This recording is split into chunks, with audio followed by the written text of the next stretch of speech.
Good morning friends, M Singh foundation YouTube channel पे आप लोगों का स्वागत है। बीपीएससी के लिए डेली करंट अफेयर के टेस्ट सीरीज के तहत आज पाँचवें सेट के साथ आपके सामने उपस्थित हैं। 25 प्रश्नों का ये पूरा सेट होगा, जिसमें कि बिहार के और नेशनल इंटरनेशनल करंट अफेयर्स होंगे आपके।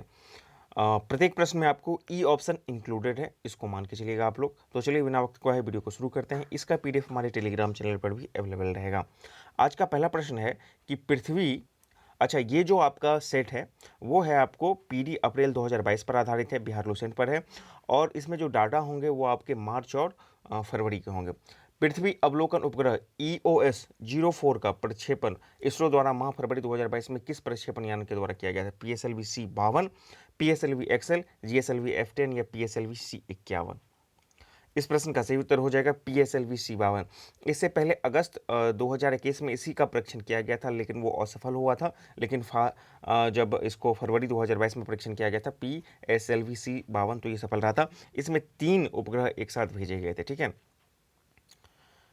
11वीं सदी के संत रामानुजाचार्य की प्रतिमा स्टैच्यू ऑफ इक्वलिटी का लोकार्पण हैदराबाद में किया गया था। इसकी ऊंचाई कितनी है? ये लोकार्पण समारोह 5 फरवरी 2022 को किया गया था। और इसकी जो कुल लंबाई है वो कितनी है? आपके सामने 4 ऑप्शन है, ध्यान से देख लीजिए। तो इसकी कुल लंबाई हो जाएगी 216 फीट, ठीक है। अगला प्रश्न देख लेते हैं। फरवरी 2022 में जर्मनी के राष्ट्रपति पुनर्निर्वाचित हुए हैं। ये चांसलर की बात नहीं की जा रही है, राष्ट्रपति की बात की जा रही है। Frank Walter Steinmeier, Paul Henri सेंड्रोमे, ओलाफ सोल्ज और रॉबर्ट टेलेब, या ऑप्शन ई? ये राष्ट्रपति की बात की जा रही है, तो इसका सही उत्तर हो जाएगा फ्रैंक वॉल्टर स्टीनमेयर, ठीक है ना। ये पुनः निर्वाचित हुए राष्ट्रपति। वहीं पे जो जर्मनी के चांसलर हैं वो हो जाएंगे ओलाफ सोल्फ, ठीक है ना, ओलाफ सोल्ज, ये चांसलर हो जाएंगे। अगला देख लेते हैं, प्रश्न संख्या 4 बोल रहा है कि निम्न में से गलत कथन को चुनना है, ठीक है ना। लोकतंत्र सूचकांक 2021 के संदर्भ में इसका प्रकाशन the economic intelligence unit EIU द्वारा की जाती है, बिल्कुल सही बात है। भारत का स्थान 46वां है, नॉर्वे का स्थान प्रथम है, या स्वीडन का स्थान दूसरा है, या ऑप्शन ई? तो इसमें से इत्मीनान से आप लोग देख लीजिए, इसका ऑप्शन ए सही है। ये इकोनॉमिक इंटेलिजेंस यूनिट के द्वारा जारी किया जाता है। भारत का रैंक इसमें 46वां है, और इस बार रैंक में सुधार हुआ है। इससे पिछले वाले में 53वां रैंक था, ठीक है। तो रैंक सुधरा है यहाँ पे। कुल 167 देशों के बीच में इसको जारी किया गया था, और प्रथम स्थान इसमें नॉर्वे का है, बिल्कुल सही है। लेकिन द्वितीय स्थान जो है स्वीडन का नहीं है, द्वितीय स्थान न्यूजीलैंड का है, ठीक है ना, न्यूजीलैंड का है।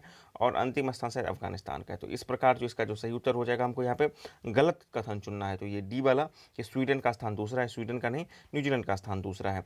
अगले प्रश्न पर आ जाइए। भारत में दूरसंचार परिदृश्य दिसंबर 2021 के द्वारा निम्न में से किसकी टेली डेंसिटी सबसे कम है? आपको ट्राई के द्वारा टेली डेंसिटी जारी की जाती है। तो 2021 दिसंबर के अनुसार जो है सबसे टेली डेंसिटी किसकी कम है? पूछ रहा है निम्न में से यूपी, MP, असम, राजस्थान या ई? यूं तो सबसे कम टेली डेंसिटी बिहार की है, 53.71, ठीक है ना, दिसंबर 2021 के डाटा के अनुसार। लेकिन निम्न में से पूछ रहा है, इसीलिए इसका सही उत्तर हो जाएगा आपका यूपी की टेली डेंसिटी जो है वो है आपको 67.83%। और पूरे भारत की टेली डेंसिटी बात कीजिएगा तो ओवरऑल जो है 85.91। और सबसे ज़्यादा किसकी टेली डेंसिटी है? तो दिल्ली का है, ठीक है। निम्न में से सर्वाधिक इस्पात उत्पादक देश कौन है? ये भी जो फरवरी में रिपोर्ट आया था उसके अकॉर्डिंग बताया जा रहा है। सबसे ज़्यादा इस्पात उत्पाद निम्न में से, क्वेश्चन को हमेशा देखिएगा, निम्न में से पूछ रहा है, ठीक है ना। भारत, जापान, USA, रूस या फिर ई? इसका सही उत्तर हो जाएगा भारत। सर्वाधिक जापान मतलब कि इस्पात उत्पादन है चीन, लेकिन चीन का ऑप्शन नहीं है, और इसमें निम्न में पूछ रहा है, इसलिए इसका सही उत्तर हो जाएगा भारत। भारत का स्थान द्वितीय स्थान पर है, लेकिन निम्न में से प्रथम हो जाएगा। अगला देख लेते हैं। फरवरी 2022 में भारत के किस राष्ट्र के साथ CEPA comprehensive economic pact act जो है वो व्यापार आर्थिक भागीदारी समझौता, कॉम्प्रिहेंसिव इकोनॉमिक पार्टिसिपेशन एक्ट जो है, पार्टनरशिप एक्ट जो है, एग्रीमेंट साइन किया गया है? और ये सवाल अभी आपको AAO PT में पूछा भी गया था, ठीक है ना। 18 फरवरी 2022 को वर्चुअल मीटिंग में ये UAE के साथ साइन किया गया था, ठीक है ना। ऑप्शन डी इसका सही हो जाएगा। वहीं पर 2 अप्रैल 2022 को जो है USA के साथ भी इसी तरह का ऑस्ट्रेलिया के साथ इसी तरह का एक पैक्ट साइन किया गया है। तो अभी इस वर्ष में 2 देशों के साथ भारत का इस तरह से जो फ्री ट्रेड एग्रीमेंट जिसको बोला जाता है नॉर्मली, साइन किया गया है। फरवरी में आपको UAE के साथ और अप्रैल में आपको ऑस्ट्रेलिया के साथ। अगला प्रश्न देख लेते हैं। देश में पहली बार टैक्सी वाटर टैक्सी सेवा की शुरुआत कहाँ पर हुई? सूरत, गोवा, मुंबई या फिर चेन्नई? इस प्रश्न का सही उत्तर हो जाएगा मुंबई में इसकी शुरुआत हुई है। अगला देख लेते हैं, इंदौर में एशिया के सबसे बड़े गोवर्धन बायो सीएनजी संयंत्र का लोकार्पण किसके द्वारा किया गया? ये प्रश्न भी आपको एएओपीटी में पूछा गया। तो देखिए इस वाले सेट में यानी कि आपको 2 प्रश्न आपको एओपीटी में आ चुके हैं, ठीक है।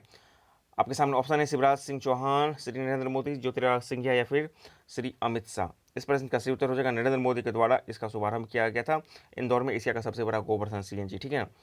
अब देख लीजिए, एटॉमिक हैबिट्स पुस्तक के लेखक कौन है? लॉरेन एसर, जुनैद कमल, शशि थरूर या फिर चंद्रचूड़ घोष या फिर ऑप्शन ई।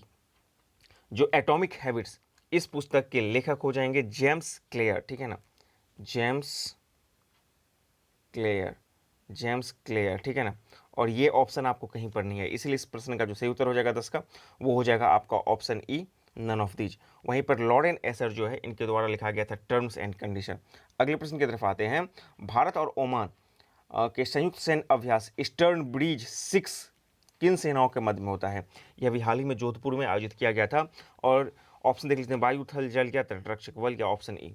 इस प्रश्न का सही उत्तर हो जाएगा ऑप्शन ए, वायुसेना के बीच में, यानी कि भारत और ओमान के वायुसेना के बीच में ईस्टर्न ब्रिज 6 का आयोजन किया गया था जोधपुर में। अगला प्रश्न देख लेते हैं, निम्न में से कौन सा कथन गलत है? चूज करना है। 2 फरवरी को विश्व वेटलैंड्स दिवस मनाया जाता है, बिल्कुल सही बात है।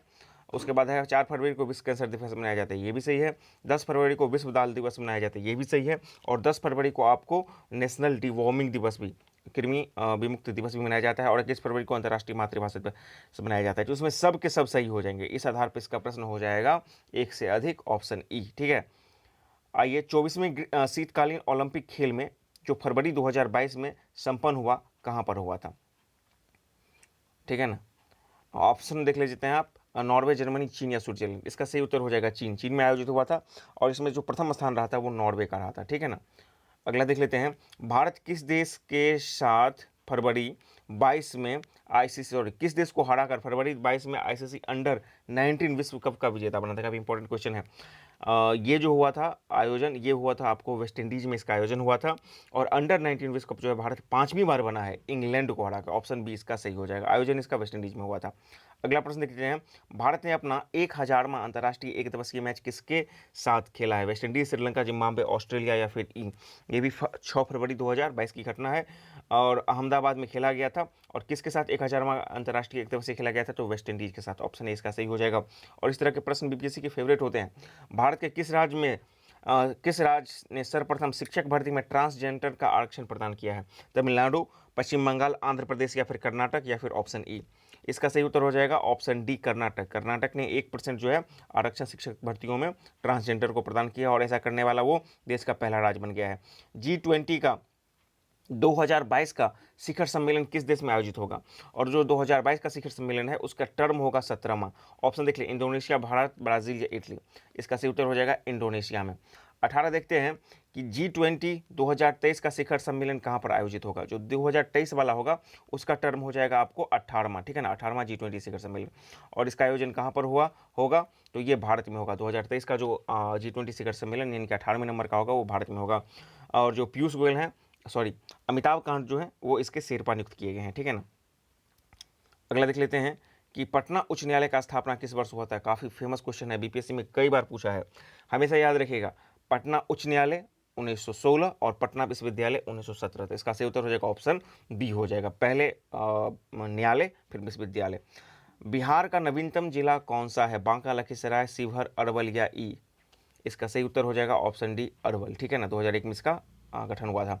अगला देख लेते हैं, इनमें से कौन महावीर स्वामी का उपनाम नहीं है? ठीक है ना, महावीर स्वामी के कई उपनाम पड़े थे, ठीक है ना। देखते हैं, निग्रंथ, जिन, नैनपुत्र, कासव या ई।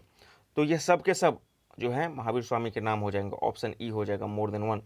22 में देखते हैं, फिरदौसी सिलसिला के संत मखदूम फिरदौसी जिनका जन्म मनेर में हुआ था का मकबरा कहाँ पर स्थित है? ठीक है ना, मनेर काफ़ी फेमस है, आपको पता है, पटना के पास है, पटना के बगल में है एक्चुअली। तो राजगीर गया बिहार शरीफ या मनेर या ऑप्शन ई। तो देखिए, ये जो फिरदौसी सिलसिला के संत मखदूम सफरुद्दीन मनेरी का जन्म मनेर में हुआ था। इनका निधन बिहार शरीफ में हुआ था, लेकिन इनके शव को वापस मनेर लाया गया था और वहीं पर इनका मकबरा बनाया गया था। तो ऑप्शन डी इसका सही हो जाएगा, मनेर। मनेरी जन्म और मकबरा दोनों यहाँ पे मनेर हो जाएगा, लेकिन मृत्यु बिहार शरीफ में हुई थी। आगे देख लेते हैं, सिखों के 10वें गुरु गोविंद सिंह का जन्म कब हुआ था? काफ़ी फेमस क्वेश्चन है। आपके सामने 4 ऑप्शंस है और एक ई 5वां ऑप्शन है, इत्मीनान से देख लीजिए। इनका जन्म जो हुआ था 26 दिसंबर 1666 ईस्वी को, यानी कि 23 का जो सही उत्तर हो जाएगा आपका ऑप्शन ए हो जाएगा। अगला देखते हैं, ब्रह्म समाज की पहली शाखा डॉक्टर कृष्ण नंदन घोष द्वारा भागलपुर में स्थापित किया गया था। यह कब किया गया था? 1863, 1866, 1865 या फिर 1864 या ऑप्शन ई। तो ब्रह्म समाज की जो पहली शाखा थी डॉक्टर कृष्ण नंदन घोष के द्वारा 1866 ईस्वी में भागलपुर में स्थापित किया गया था। तो ऑप्शन बी इसका सही हो जाएगा। अगला देख लेते हैं, पटना में खुदाबख्श लाइब्रेरी की स्थापना कब की गई थी? ये भी काफ़ी फेमस क्वेश्चन है। 1921, 1917, 1891, 1893 या ऑप्शन ई 1891 इसका सही हो जाएगा। खुदाबख्श लाइब्रेरी पटना में स्थापित किया गया था। तो इस प्रकार 25 प्रश्न का एक शानदार सेट आपने देखना है। इस तरह के लगातार सेट हमारे टेलीग्राम चैनल पर आते होंगे, आते रहते हैं, उसको भी ज्वाइन आप कर सकते हैं। आप लोग करंट के लिए मैं बार बार बोलता हूँ कि 1.5 साल का जो एडिटोरियल है उसको पढ़ें, साथ साथ बिहार करंट के लिए बिहार एडिटोरियल है उसको पढ़ें, और दृष्टि पीसीएस को जरूर ज्वाइन करेंगे। और जो आपका जीएस वाला सेक्शन है, जीएस वाला सेक्शन के लिए आप जो भी बेस बुक पढ़ रहे हैं उसको कम से कम एक बार फुल स्टडी और एक बार रिवीजन करें। एग्जामिनेशन आ रहे हैं, बीच में सेट्स भी 4 दिन 5 दिन पर एक फुल लेंथ सेट लगाएं, 150 क्वेश्चन का विथ इन टाइम बाउंड। काफ़ी फायदा होने वाला है। इत्मीनान से अपनी तैयारी को जारी रखें, सफलता निश्चित रूप से मिलेगी।